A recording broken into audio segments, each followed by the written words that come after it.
Welcome to Humanity, the epicenter of ideas surrounding transformative change that will revolutionize the way our world interacts with technology. All right, so welcome to the Humanity Podcast. The purpose of this podcast is to basically cover, the impact that technology has on the market and to explore the side that is not always covered when we talk about technology, but what's the human aspect of that, right? So for today's podcast, we have Brian Molnix, who is a director of functional services at Technosis, joining us. Welcome, Brian. Hello. As you guys can see, we're connected here virtually because of unforeseen events. And so thank you, Brian, for joining us on a Zoom call today. My absolute pleasure. So I think what would be good, Brian, is if you could start just to tell us a little bit about your role and a little bit about your background. And then one of the things I'd like to cover is just from your perspective in the roles you've had in industry, some highlights that you might want to cover as it applies to kind of intersection of technology and kind of as we propel things forward and help the businesses in our community and make things move forward. Sure. So I've been a consultant, a professional services consultant since 2001. When I got out of college, which now feels like a very long time ago, I joined Accenture on the East Coast, and eventually a few years after that, I made my way to sunny Southern California with Hitachi Consulting. Have not seen much reason to head back east, but have bounced around between a few different consulting firms. At Technosis, I'm the director of functional services, so I run about half of our overall delivery organization. I am responsible for hiring and staffing and overseeing all sorts of projects that our people do, coaching and mentoring, and making sure that all of the wheels are running correctly, making sure that all the cats are pointed in the same direction. Cats are pointed in the same direction. Right. Yeah. It feels like that sometimes. No disrespect meant to anybody. We have an awesome team at Technosis. I hear you, Brian. All right. Well, one of the things that we'd like to explore was, just from your perspective, as we look at technology and we look at the impact that it's making to the business community, what are some of the things that have been the most interesting that you've seen, right? I mean, no doubt you've led projects, you led teams. What are some of the kind of key areas in technology that are most interesting to you? Well, right now we are doing this particular talk via Zoom because we are all currently at stay-at-home orders due to the coronavirus. So the very sudden impact of remote work capability and how that has been utilized by companies around the world is kind of immediate interest to a lot of us, and I think on a lot of our minds. Some companies have been able to shift relatively quickly. The consulting industry as a whole, I think, was probably well positioned for this because we inherently typically do remote work. Most folks have their own laptop and are familiar with having connections set up at home and being kind of ready to go. But there's plenty of other industries and plenty of companies out there that either can't embrace that level of remote work or had not previously wanted to. Maybe culturally, some companies place a heavy emphasis on face-to-face meetings, and there's certainly nothing wrong with that. I think there's a ton of value to that. But right now, we are certainly seeing a wide shift as much as possible towards being able to enable that remote work. So I'm actually really curious about what we will see as an output of all of this. I think we all assume that at some point we get to go back to work in our offices, be that days, months, or weeks away. But what changes are going to be made to the types of tools that we see? I can imagine there's all sorts of people all around the world thinking, well, this Zoom thing works pretty well, but what if it could do X, Y, or Z? So I kind of think that there is going to be a coming wave of additional remote work enablers, if you will, and I'm super curious to see what that means, because I know probably anybody listening to this or watching this has had the experience of trying to join a webinar or a conference call and had something go wrong during that process, or had something about the tool or the implementation that they didn't quite love. I think that as we push more into the current way of being and the possibility that companies are going to embrace remote work more, you'll see a shift in the capabilities of some of the products that we're all using. Right. Well, so I guess one thing that, as an organization, we were much more quick to adapt to a remote work policy, right? We've had that in place for a couple of years now. And I know that there was some nervousness in terms of how we would be able to do that and still maintain productivity. And we dealt with those things a couple of years back, right? So I guess, when you and I spoke last week, we talked about this kind of remote 2.0 working world, right? And so Yep. perspective as we start to look at, either a slow move back to normal, I don't think most people are thinking that it's going to be exactly the way that it was before, right? And I think we've learned new skills and have been forced to in working remotely these days. So what do you envision are some of those things that people should know right now in order to help them best work effectively from a team and leadership perspective as well?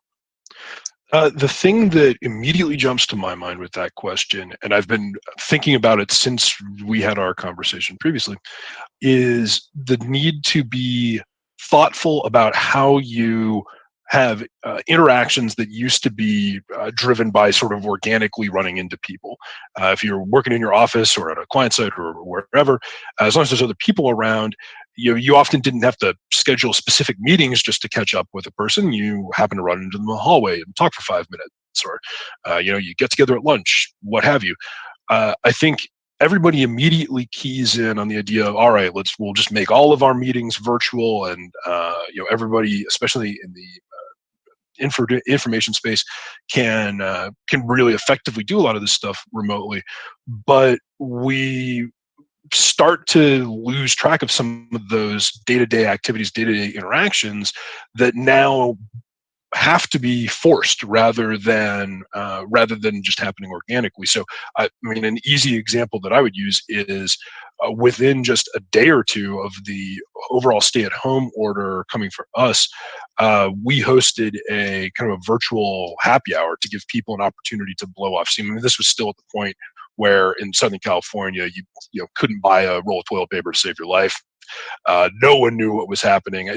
Things have calmed down since then at this point, but bringing people together, especially people who you work with, in a non-work environment where you have a chance to relax a little bit, get face to face, and see each other. I think it's really helping us, and I think thinking thoughtfully about that both on a macro scale across your entire company, as well as individual interactions that you might have. I mean, I know I reach out to a fair number of people on my team at least weekly just to say hello, talk a little bit, not necessarily about work, just catch up with how they're doing. I think stuff like that becomes essential in this climate because of the forced isolation that we're all going through, and it's helpful to know that everyone else out there is going through the same thing, and having that chance to talk with the people a little bit helps make it a more comfortable experience for all of us, I think. Yeah, and I think that's a good point. I mean, I think from my perspective, what I've seen, one, the company happy hour that you referenced. I mean, I'm not much of a webcam worker, right? This isn't the way that I've typically done things. Although I've been on the phone quite a bit, I've always preferred face to face, right? So Sure. for me, I was a little bit skeptical on what's a virtual happy hour look like, and I'm like, all right, I think that was the first time I've ever actually turned on a webcam for any type of remote meeting, right? And what I was shocked at is just the one, you can see the impact that it made for everybody to be face-to-face connected again, right? I think there's part of that impact for me was that I hadn't seen folks for some time. And so it really did open up that same feeling or, connectedness that we've all been missing and looking for, right? By just being forced to be remote. So I'm definitely surprised by the level of adoption of video in particular. We all had laptops with webcams for ages and ages and ages. Like you, I rarely, if ever, used that. I was definitely used to working by voice, prefer to keep the video off. And I think that in this environment, there is something to be able to actually see somebody on the other screen, see them react, have them see your reactions. It's not the same as being in person, but it's a closer facsimile than is just talking voice only. And I think that it brings us a little bit closer together. It means that you're not getting increasingly isolated and just hearing a voice in your ear all the time. It's nice to be able to put a face with a voice and actually see the people that you ostensibly work with.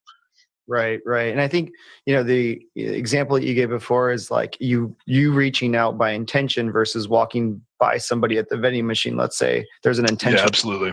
you have to be able to think that through. And as unnatural as it may feel, I mean, I have scheduled blocks of time on my calendar to go and do those activities.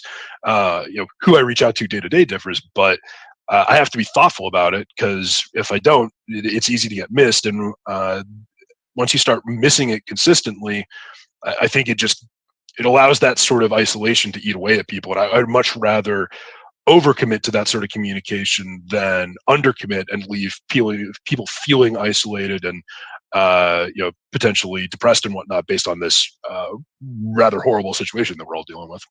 Right. I hear you. Right.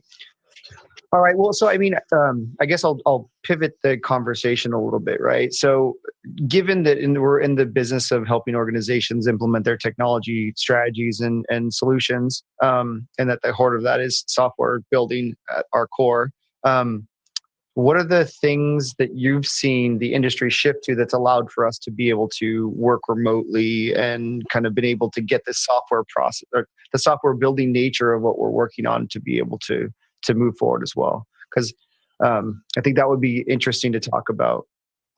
Well, I think one of the things, and I expect we'll see more of this as part of the remote 2.0 type of deal that we talked about earlier. One of those is intense service integration. So I look at, in our industry, things like Microsoft Teams integrated with Azure DevOps, or Jira integrated with Confluence. Related systems that are connected in a way that allow you to not have to manage multiple different logins and multiple different links and screens and everything. The more that we streamline the process for actually doing our work day to day, I think the better off we all are in a remote environment where it's harder to just reach out to somebody to figure out what the answer to your problem is. The more you can put the activity of executing the work into the background so that you are just actually working, the smoother the process is and the more effective your team can be. So that's certainly one that I think is really important in the context of your question. I mean, the other thing I think is being open to engaging with new technology in this time, and that's probably tough for a lot of companies, because I know budgets are largely frozen right now. Kind of no one knows what's going to happen next. Is it a case where people can afford to invest in new things? The answer may not always be yes, but on the flip side, I think now is the time to invest as much as you possibly can in those areas. Right now is when you're going to get the most lift out of remote work. Of course, eventually we'll go back to some semblance of the old normal. I don't think it'll be the same, but the value of some of that remote stuff will probably decrease a bit once that happens. But beyond that, you have an unusually captive workforce, captive in this sense just meaning that they're stuck at home. They don't have additional things that are driving them. And it's a great opportunity if you can invest in training on new technology or investing in infrastructure to improve the way they're working. It's an opportunity to more effectively illustrate the investments you're making in your own organization than what you might have experienced in the past. Well, for example, with us, I remember when we went from Slack to Microsoft Teams, and everyone moaned and groaned and groaned. And I think at this point now we largely embrace Teams for what it can do. But this is a unique time where being able to flip the switch from something like Slack to Teams, I think Teams has so much power in the remote space that Slack frankly didn't, that you're able to more effectively roll out products like that across your organization and illustrate the value of it so that you have people embracing it much faster. I think you can get organizational adoption for new technologies that you might want to put on the table faster than you could previously, again within the limits of budgets, obviously. Sure. So in that connected systems that you're referring to, right? When we start to look at like DevOps and kind of the tools that facilitate that, what are some of the differences that you're seeing now with the platforms that we have available for us to continue the type of work that we do going forward versus things of the past? I mean, now in this case, now would mean not necessarily coronavirus specific. I haven't seen massive changes to the way like DevOps and Teams work, but we're significantly more dependent on the integration of those services than we were just a few weeks ago. The ability for any developer to operate effectively independently goes up, the more those tools are integrated and the more it's easy for a developer to get from story A to DevOps activity B to whatever is next in the work stream. Not having that integration means that it takes longer to execute everything within the overall stream of activities, and not being co-located anymore means that anything that is dependent on a different person becomes that much more painful to actually execute. So if you have a classical work stream that is highly dependent on individual people pressing buttons at the right time, it's not that that can't still work, but you better be really good about how notifications come to them, or have them be very responsive to questions from their peers, or else you're just going to see drag on the overall process of execution. And that may be something that is just hard to get around for some companies in the context of this new environment. But I think the more that you can strip away overhead in terms of the systems that we're using, the more that they work seamlessly for the day-to-day workers at their jobs, the more effective our teams are in doing this remotely. And certainly we see plenty of examples of teams that are being effective in this new kind of remote environment. And at the core of that effectiveness, what do you think are what do you think the things that help teams be effective right now?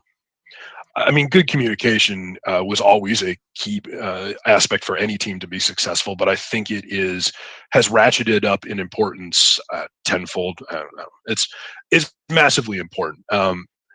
Being able to effectively understand where you are as a team, being able to effectively unblock people who are blocked in this mode where people aren't always as accessible as they used to be. Being able to keep close controls over how any initiative is operating. How much are you spending? What are you spending it on? What's the timeline look like, et cetera? I think that we need that stuff now more than ever, because the way we are all separated means that if you don't have it at your fingertips, your ability to track it down and get it into a digestible format is what's more challenging to do now than it used to be, unless you can easily access it on your own. So I'm not sure if that entirely answers the question, Kevin, but yeah, the way that stuff is integrated, the way different tools and services are integrated, is absolutely vital to the way that we do our business and the way to a lot of our clients do their business. Every time you have services that could be integrated that are not, that are part of somewhat common workflows, it's something that slows your team down, and it is something that probably slows your team down now more than it used to because of the lack of co-location. Yeah, I mean, to me, I think the questions we used to talk about, like, what makes a distributed team effective versus not effective? What are those things that are nice to have in order for a team to form, norm, and move forward, like the past, doing it virtually, remotely? Those were like nice to have conversations, right? In the past, now it becomes the kind of bedrock of being successful versus unsuccessful right now. So, absolutely. Yeah, and I think there's a craving out in the community right now around, what are those best practices and how do we have that rapid lesson learning across organizations that are, seeing, rising to the need of the occasion and being able to share those success stories, right? And so I know one of the things that we do is we looked for ways to engage in the community and provide those types of moments where, our lessons learned can be shared across, and we can start to create peer advisory forums or just share knowledge, right? Whether that's industry or best practices, that's at the core of what one of our strategies is for community engagement, right? So I guess one of the questions that I have as I pivot, onto starting to explore that topic with you is, we inherently have a strategy around that, right? And we create those moments where we look to support and help and share information. What do you feel the role of a technology leader like yourself is for the community as a whole, right? What especially right now, what do you feel that role looks like, not just for your team, for your organization, but even outside of that to the broader community? That's a good question. I think that in general, I want to enable my team, my organization, and any other organization that we are engaged with to be as successful as possible under the current circumstances. the way you do that isn't going to be the same for those three different groups, but the principle of sort of enabling your team so that you can enable your organization so that you can enable other organizations, I think tracks pretty well. If your organization is not well built to handle this particular circumstance, um, your ability to actually affect meaningful change from a community perspective is pretty limited. So one of the things that we have done for a long time has been engaging in the community through a variety of different sorts of events. I'm not trying to particularly call anything out in particular, but the City AI thing that we support is a good example of that. We're engaging with the community in Orange County, bringing together organizations and practitioners who work in the artificial intelligence space, and with the common goal of ethical implementation of that technology, as well as sharing best practices. Well, now we're in a space where that sort of content is still very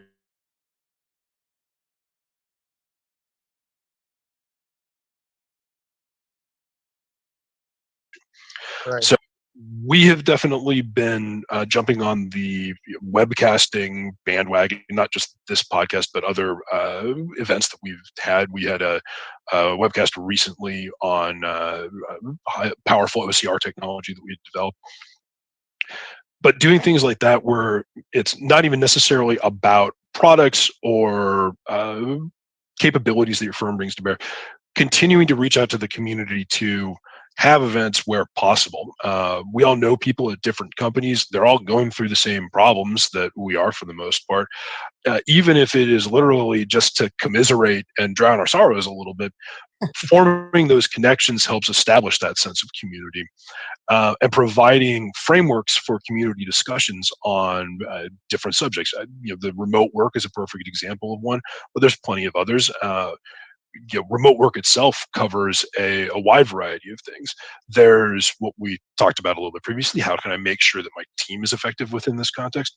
But there's also, how can I make sure that my organization is healthy? How can I make sure that the people that are reporting up to me are not just being effective workers, but they're not being overloaded, they're not feeling depressed, that I'm doing everything I can to support them in this time so that not only can they continue to work, they can thrive as much as is possible. Uh, Finding kind of virtual ways to have those discussions, I don't think is always the same as, or necessarily better than the previous ways of bringing everybody together to a conference room or a location that you've got a bar and some food and whatnot. But it's still, I think, important to engage the community in this time, and where you can provide thoughtful answers to the questions that people have. And if there are ways that you can suggest to help other organizations move forward, and ways to make sure that the community as itself is as healthy as possible, I certainly endorse doing that across every industry that there is. One of the things that you and I have discussed a little bit, I've discussed with other people, is um, I think that in light of everything that we've seen, there needs to be a little bit of additional look at how companies can be a bit more sustainable in how they go about working. I don't mean sustainable in the more typical environmental sense, but we have, in the States at least, for a long time, really tried to pare organizations down to be as lean as possible to chase as much profit as you can, and that is an understandable outcome of the capitalist system in which we all work.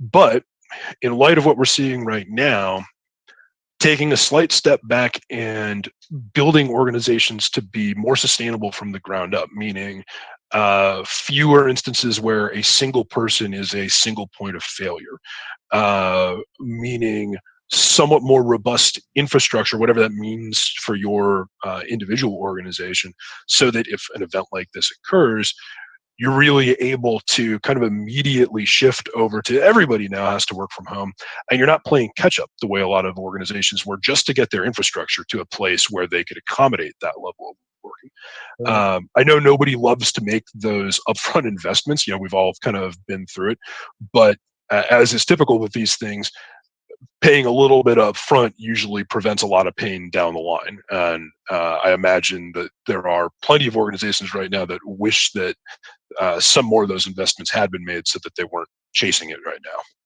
Right. Right. So I guess I guess my final question for you, Brian, is, what do you see that, if you were to make some recommendations kind of for other leaders like yourself, right, that are out there, key roles in organizations, key roles from a team leadership perspective, and playing a role from a community knowledge perspective of how do we get through this, right? And what's the new normal going to look like? What are some things that you would recommend that people start doing in addition to things we've already covered so far? In addition to what we've covered so far, because I think one of the things you brought. Sorry, I just cut you off. But like one of the things you're talking about is like there's a conscious nature to connecting with people right now, right? And we know when we set up events, people would register, and some show up and some don't, right? And so there's this push that people have had to try to get groups together, right? Get people and get those moments to happen, and people would kind of roughly half the time people would actually show up, right? Now, when we do this virtual side, the concern I'm seeing right now is people will connect, but they're completely disengaged, right?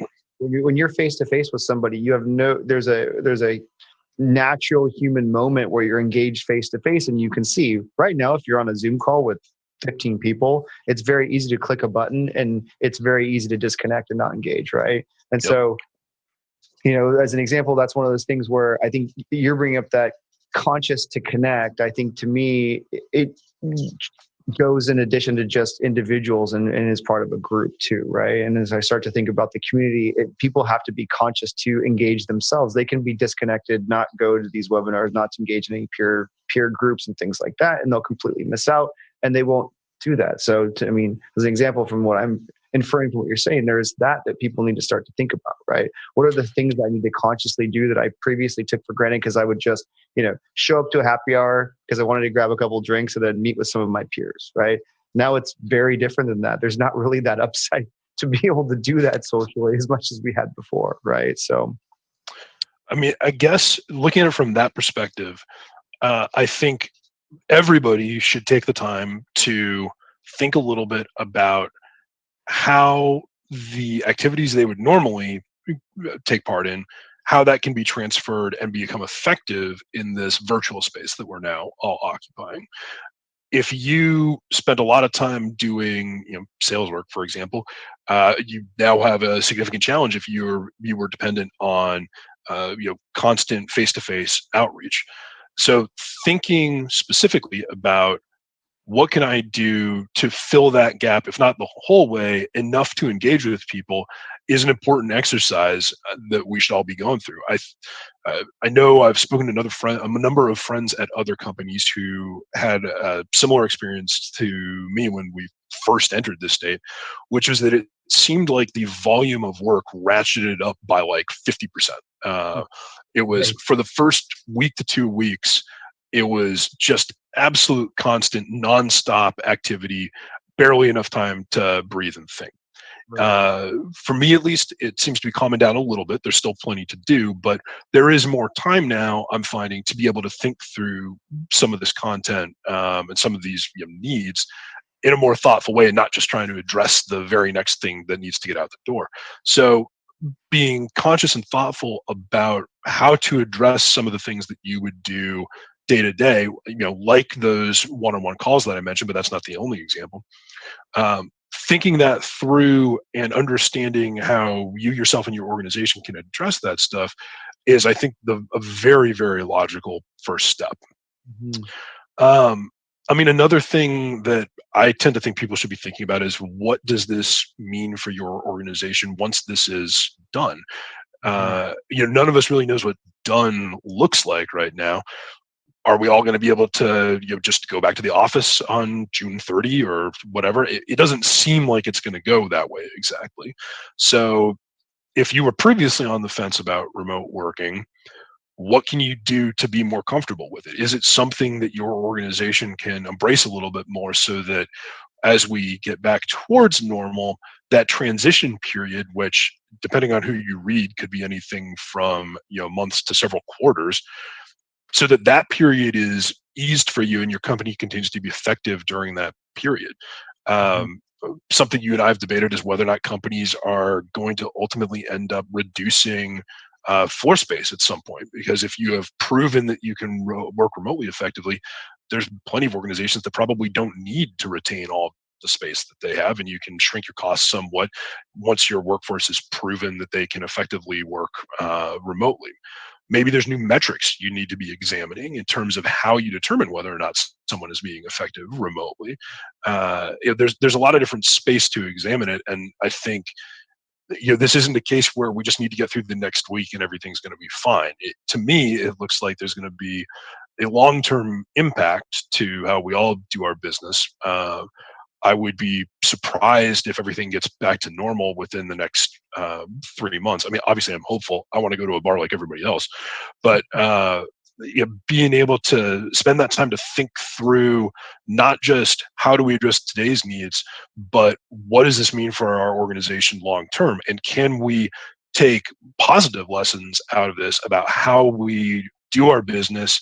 Are there ways that we can better enable our people to do their job in this environment, while also providing them the sort of flexibility that so many modern workers want, and maybe even reducing costs at the same time? I think there are going to be organizations that pay a lot of attention to it are probably going to come out of this ahead of the game by being able to both have highly effective remote workforces going forward and shrinking some of their operational costs as a result.